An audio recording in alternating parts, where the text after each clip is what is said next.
jejich odvaze a práci dokázali klíštivým rozhodujícím zápasem.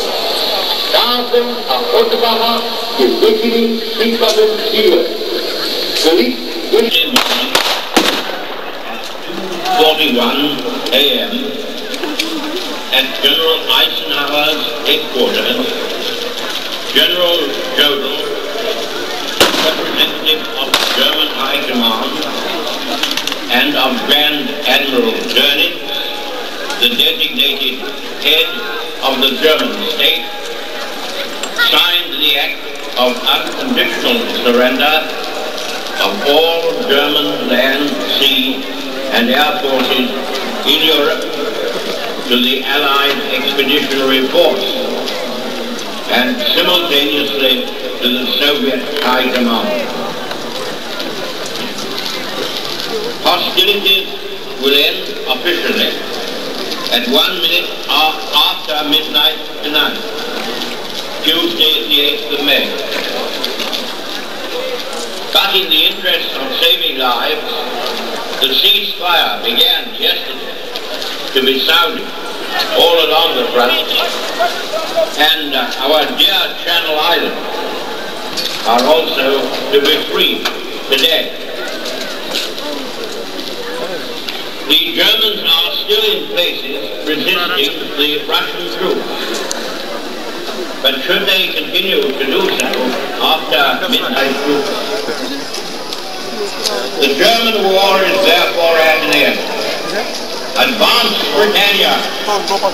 Long live the cause of freedom! God save the King! The Prime Minister has made the historic statement of the end of the war in Europe. Ohnaženými hlavami sklonění nad památkou obětí prožívali předzvání svobodní národové celého světa, stejnou chvíli vyhlášení konce strašné války v Evropě.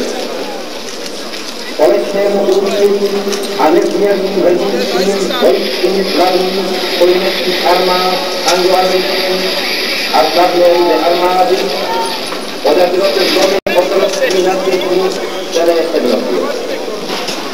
V této chvíli, kdy ze všech příjmatů celého Československa mělo prohlášení ministerského předsedy Winstona Churchilla, měli nad Prahou granáty nacistických letadel, které ničily životy svobodných občanů a jejich dětí, i hospodářská sociální a kulturní zařízení nejstaršího města střední Evropy.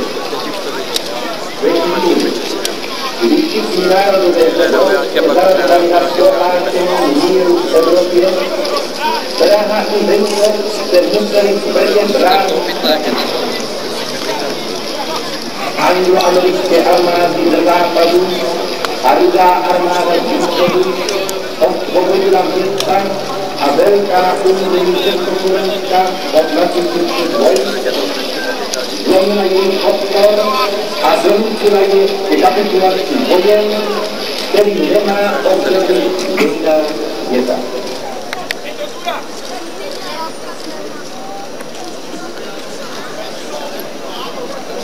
Slyšeli jste historická, nebo 8. května vyjednala vojenské velitelství Velké Prahy pod vedením generála Kurfiřta složil zbrojení německých s generálem velitelem německé posádky Busenem. Stále se ještě samozřejmě můžeme dívat na dobové scény, které se děly. Přes to, že pomáhali.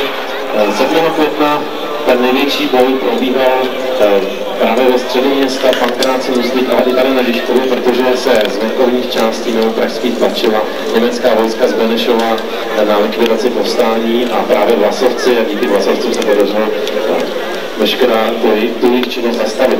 No a tady na Pražičce byla ve škole kasárny standardy SA a právě tu považovali Němci za Československý aktivní důstojníci a rostlinci žijící v hlavním městě Praze. Ihned stejnou vojenskou službu zbrojníci na místě ve vojenských objektech nejbližším svému působišti. Přitom si každý důstojník zvolí takový vojenský objekt, v němž může působit v oboru své odborné vojenské činnosti. Hlavním úkolem činnosti i dnes po nástupu je zajistit a bezpečně sloužit vojenský materiál sovětské tanky. Tak rudá světla nebo na jiné jako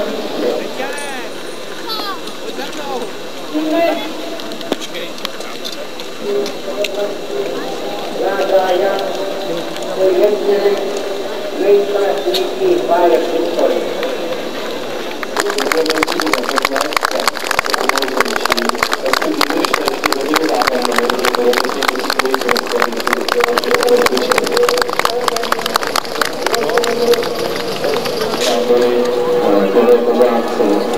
Na hřiště Pražička je zóna městské policie, policie České republiky.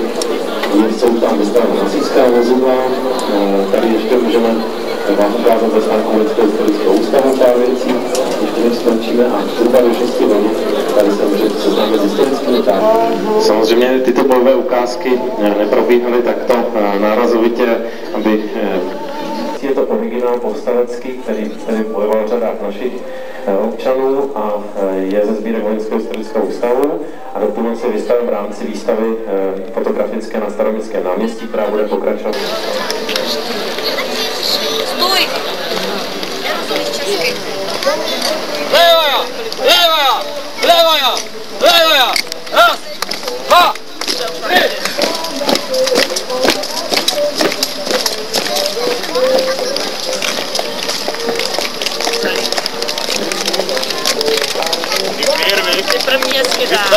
Obecně statisticky lze říci, že v Praze vyrostlo během povstání přes kolem 2000 barikád a v celých Čechách v rámci národního povstání zahynulo téměř 10 000 lidí.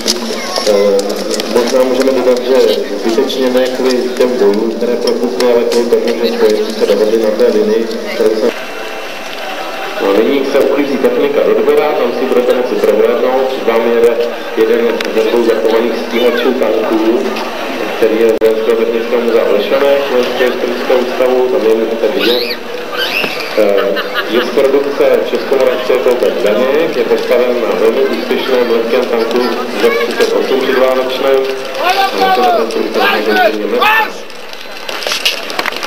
Byl zrekonstruován před několika lety a je tady vidíte pohybují.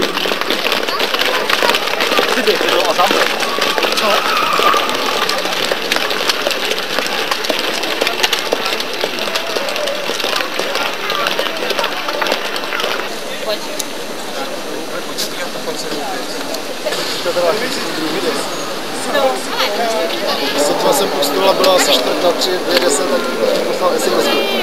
Nechce, pomočím to nechce.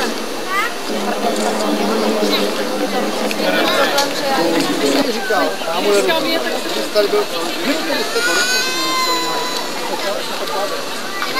Co říkal, že to na vodu.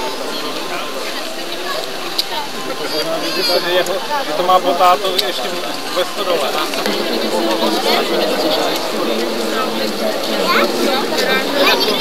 Já?